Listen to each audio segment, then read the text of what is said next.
Ant-Man and the Wasp is the first Marvel Cinematic Universe film to come off the heels of Avengers Infinity War, and this time we follow Scott Lang, who, after the events of Civil War, was placed under house arrest so that he could spend time with his daughter and not just be in jail for the rest of his life. And at this point, he's getting closer to the end of said house arrest. During that entire time, thanks to the Sokovia Accords, Hank Pym and his daughter Hope are considered fugitives on the run, and Scott and this duo team get back together once again because they need help. Hope becomes his sidekick as they try to rescue Janet, who is her mother and Hank's wife, respectively, from the quantum realm where she may still be alive. Before I start, I do want to point out my thoughts on the first Ant-Man movie. I really enjoy the first Ant-Man movie. I mean, it feels more like a standalone movie than any of the other MCU movies, despite the fact that there is a significant cameo from an Avenger, as well as the fact that it's fun, it's funny, and the narrative was good despite a cookie-cutter corporate villain type. But with all of that out of the way, let's get into the pros first. And the first thing I do want to say is, as a baseline, the main performances were good, just like in the first film. I mean, Paul Rudd is extremely funny with every line that he says, and I have to give this one character their own pro. Luis. He is still the awesome character that he was when we met him in the first movie, and while I think that they utilized him to the same degree as they did in the first movie, I think that Ant-Man and the Wasp gave him his finest scene ever, and that same scene was my absolute favorite in the movie.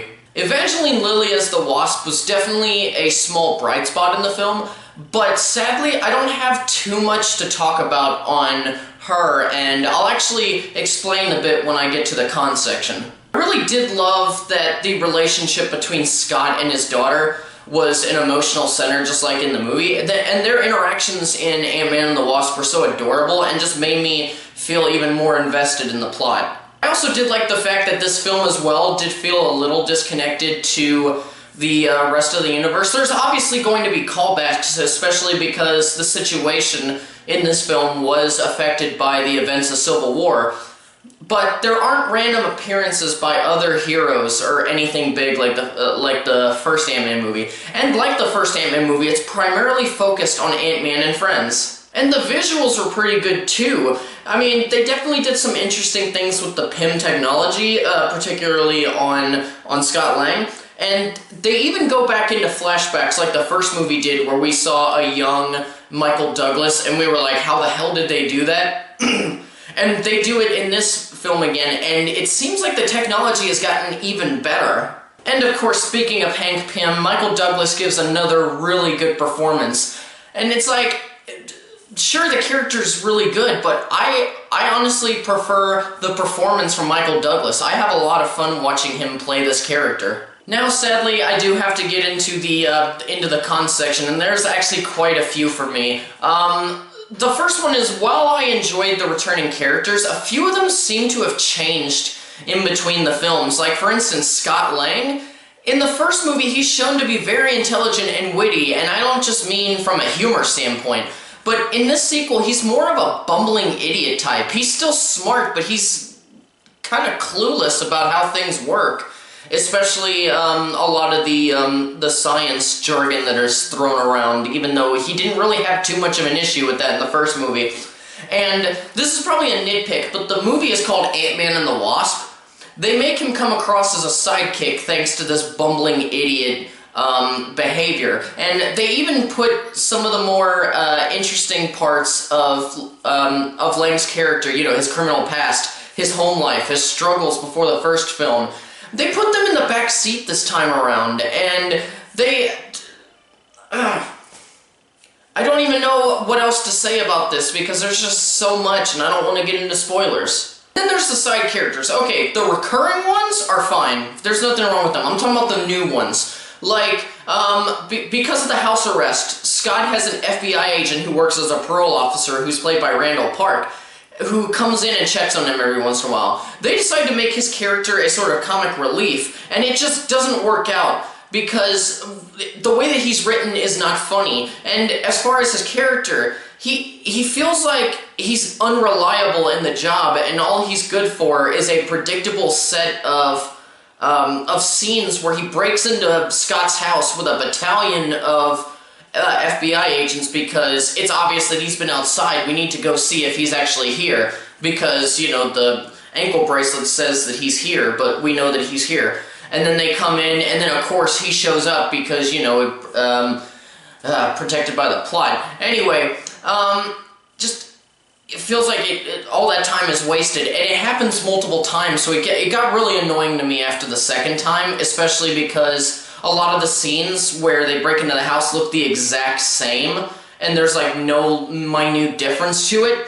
And also, you already have the comic relief from Paul Rudd and Michael Pena. Why do you need another one who's just specifically there to be laughed at? And also, they underutilize Lawrence Fishburne in the movie, as well as another character that I'll get into later. I have to make an entire con for that person.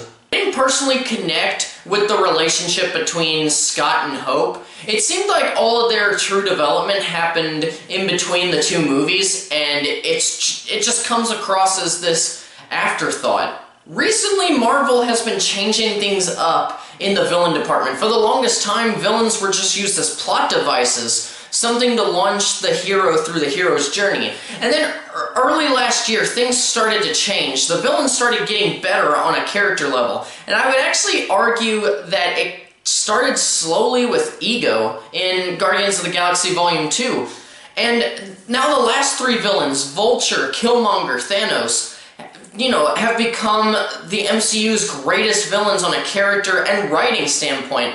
And I would even argue that Thanos is the single greatest comic book movie villain ever written, not including the Joker's performance. The performance was the best for him, but the character of Thanos was written better. But anyway, they've become the greatest villains in the MCU, and I was really looking forward to that the old changing to the new. But in this film, we get another underdeveloped villain for our heroes to defeat. And sadly, Ghost, who we've seen in the marketing, while Ant-Man and Hank and Hope are trying to find Janet, or find a way to get to Janet, they're being attacked by this person called Ghost who can phase through objects and people. And the basis of her is very interesting, what with her abilities and how her powers came to be and how they affect her physically in our world. And she had the potential to become a really sympathetic character, but she's just underdeveloped in this movie, in the present. And also, the performance from Hannah John Kamen? Something like that, was honestly not very good. I thought that her performance was a little too cartoonish for a movie that has cartoonish superheroes from the comics, but that were being taken seriously by the respective actors. And on top of Ghost, we get these other villains to pay attention to in the movie. I mean, the FBI counts as a sort of antagonistic threat, but not really. And we also have this low-level criminal/businessman type person played by Walton Goggins, who's looking to steal Pym's technology to sell on the black market. And all I see him and his goons being in the movie for is just to have a car chase sequence with people that we don't care about.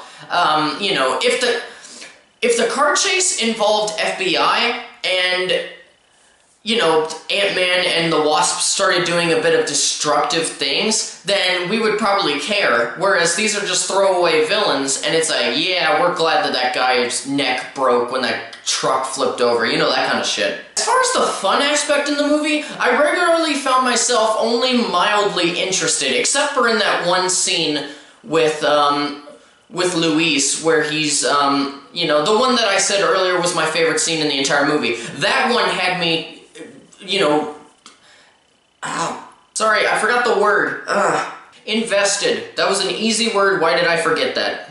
That scene kept me invested, or got me reinvested in the movie. But, I don't know, the action sequences were well made, but didn't really feel like they had an ounce of substance in them like the original one. Like, one of my favorite scenes in the first movie was where Ant-Man caused a Thomas the Tank Engine toy to grow, and I think it's kind of become a little iconic because of its weirdness, and we don't get anything close to that in the movie. They try with a Hello Kitty Pez dispenser, as we saw in one of the first trailers, but it felt lessened in context compared to when you're just seeing it in the marketing for the first time.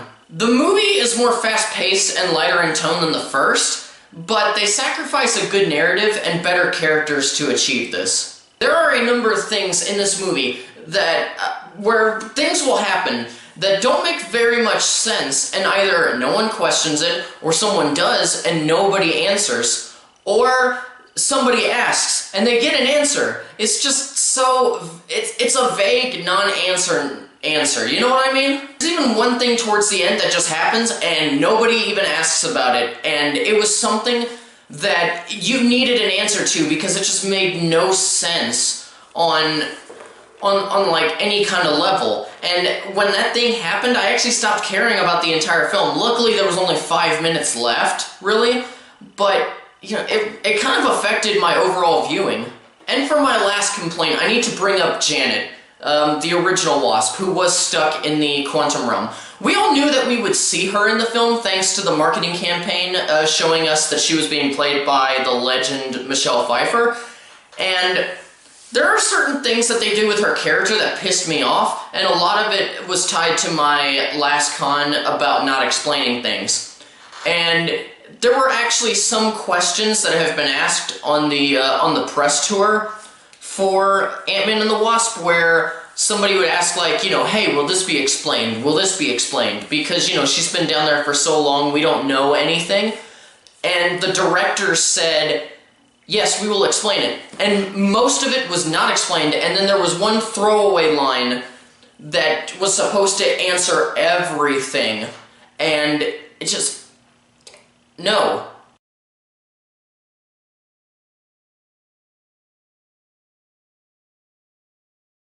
And that's it for my cons of Ant-Man and the Wasp, and my overall thoughts. All in all, the movie is decent, but not very memorable, and I probably won't watch it again unless I'm doing like a really long-ass MCU marathon that's gonna span a few days.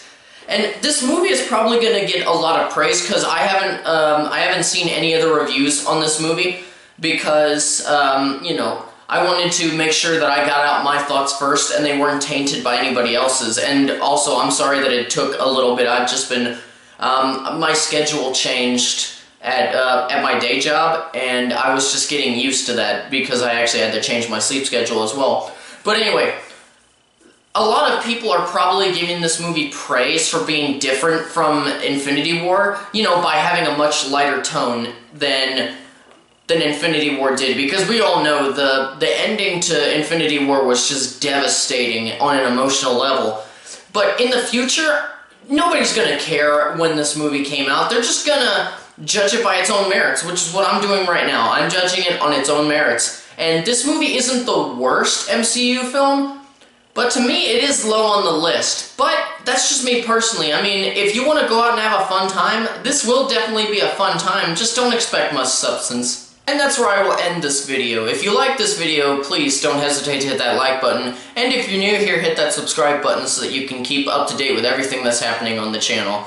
Thank you so much for watching, and farewell until the next video. I do hope to get out more videos soon. I'm actually going later tonight to see a double feature thanks to my AMC A-List subscription. I'm going to see Sorry to Bother You, and then an hour after that I will be watching Skyscraper. So hopefully at least one of those is good.